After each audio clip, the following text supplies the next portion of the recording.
Oats வறுத்ததுனால நல்ல smell வரும், அதுவும் உங்களுக்கே தெரியும், ஃபீல் பண்ணலாம்.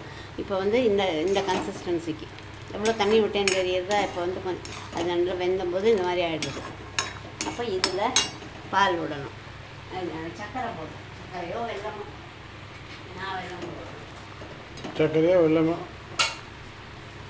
இதை போடுறீங்க? வெல்லம் துணியோண்டு பண்ணதுனால இது அளவெல்லாம் எதுவும் வாழ்க்கையே போட்டுங்க. வெல்லம் தானே, இது கூட இருந்தால் இருந்துட்டு போகணும். இது கரையட்டும்.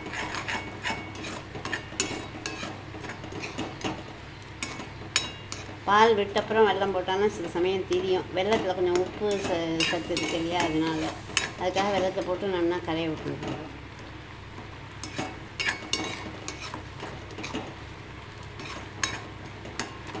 அப்புறம் இதெல்லாம் கலந்துடுது. இது பால் கொம்பில் வச்சுக்கலாம், அது மாதிரி கெட்டியாக இருக்கும். இப்போ இதில் பால்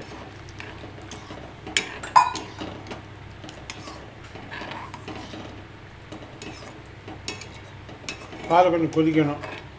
கொஞ்சம் ஒரு கொதி வச்சா போகணும், ஏன்னா ரொம்ப கொதிச்சேன்னா திரியாகிடும். சில சமயம் எப்பவும் ஆகும்னு சொல்லலை, உங்களுக்கு தேவையான அளவு பால் விட்டுக்கலாம். குழந்தைகள் பால் இந்த சாக்கில் தான் சாப்பிடணும்னா கொஞ்சம் கூடவே விடலாம். உங்கள் ஊரில் அந்த திக்கு பால் இருக்கு 4%, அது விட்டெல்லாம் நல்லா டேஸ்டியாக இருக்கும். இந்த 1%லாம் வெறும் தண்ணி, பாஸ்டரைஸ்டு எல்லாமே எடுத்துட்டு, அதனால் இந்த பாயசம்லாம் பண்ணும்போது கொஞ்சம் 4% விடுங்க.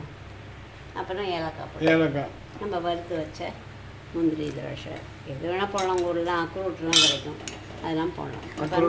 போடுங்க ஜம்முன்னு. அவ்வளோதான். லேசாக கொதிக்கிறது பார்த்தீங்களா, இதோட நிறுத்திக்கணும்.